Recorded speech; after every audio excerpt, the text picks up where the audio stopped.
একসময় প্রতিদিনই শ্রেণীকক্ষে দাঁড়িয়ে শিক্ষার্থীদের স্বপ্ন দেখাতেন তিনি। আজ সেই শিক্ষকই লড়ছেন নিজের জীবনের সবচেয়ে কঠিন পরীক্ষায়। মরণ ব্যাধি ক্যান্সারে আক্রান্ত হয়ে দীর্ঘদিন ধরে চিকিৎসাধীন রাজধানীর একটি বেসরকারি বিশ্ববিদ্যালয়ের শিক্ষিকা ইয়াসমিন আরা।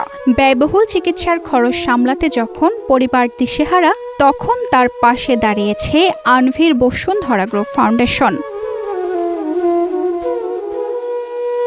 দীর্ঘদিনের শিক্ষকতা জীবনে শিক্ষার্থীদের কাছে তিনি ছিলেন অতি প্রিয় ও অনুপ্রেরণাদায়ী। কিন্তু ক্যান্সারে আক্রান্ত হওয়ার পর বদলে যায় সবকিছু। চিকিৎসা চালিয়ে যেতে গিয়ে একের পর এক ব্যয়, আর্থিক সংকট আর অনিশ্চয়তায় ঘিরে ধরে পুরো পরিবারকে। অনেক খরচ ছিল।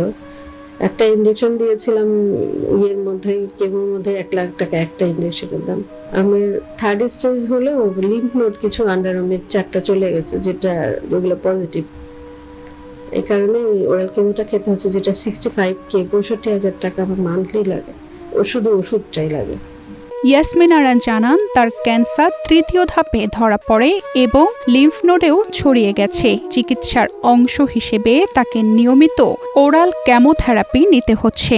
একটি ইনজেকশনের দাম ছিল 1 লাখ টাকা, আর প্রতি মাসে শুধু ওষুধেরই ব্যয় হয় প্রায় 65,000 টাকা। অসুস্থ শরীর নিয়েও যতদিন পেরেছেন ক্লাস নিয়েছেন শিক্ষার্থীদের জন্য। এখনও তার সবচেয়ে বড় স্বপ্ন সুস্থ হয়ে আবারও শ্রেণীকক্ষে ফিরে দাঁড়ানো। ছবি চলছে না, তারপরেও আমি যেতাম এবং স্টুডেন্টরা খুব পছন্দ করে আমার ক্লাস। কেমোথেরাপি হলে একটু বডিটা আর একটু ফিট হতে পারি, আমি একটা কাজে ঢুকতে পারি।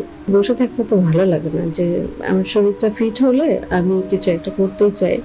শিক্ষিকার এই সংগ্রামের কথা জানতে পেরে সামাজিক দায়বদ্ধতার অংশ হিসেবে তার চিকিৎসার জন্য আর্থিক সহায়তা দেয় আনভির বসুন্ধরা গ্রুপ ফাউন্ডেশন। ওনাকে আমরা আর্থিক সহযোগিতা করার জন্য, এবং সেটা ওনাকে করলাম, অনেক আশ্বস্ত করলাম যে এবিজি ফাউন্ডেশনের চেয়ারম্যান সাহেব এবং ABG foundation Anvir Bashundhara group ওনার পাশে আছে, অসহায়দের পাশে। আমাদের আনভির বসুন্ধরা গ্রুপের চেয়ারম্যান সাহেব যেভাবে হাত বাড়িয়েছে, এবং সমাজের সকল বিত্তবান যেন এই মহৎ কাজে এগিয়ে আসে, এটাই আমাদের আহ্বান। প্রতিষ্ঠানটির পক্ষ থেকে জানানো হয়েছে, শুধু ইয়াসমিন আরা নন, সমাজের অসহায় ও সংকটাপন্ন মানুষদের পাশে দাঁড়ানো তাদের চলমান মানবিক উদ্যোগের অংশ। একই সঙ্গে সমাজের বিত্তবানদেরও এমন মানবিক কাজে এগিয়ে আসার আহ্বান জানানো হয়।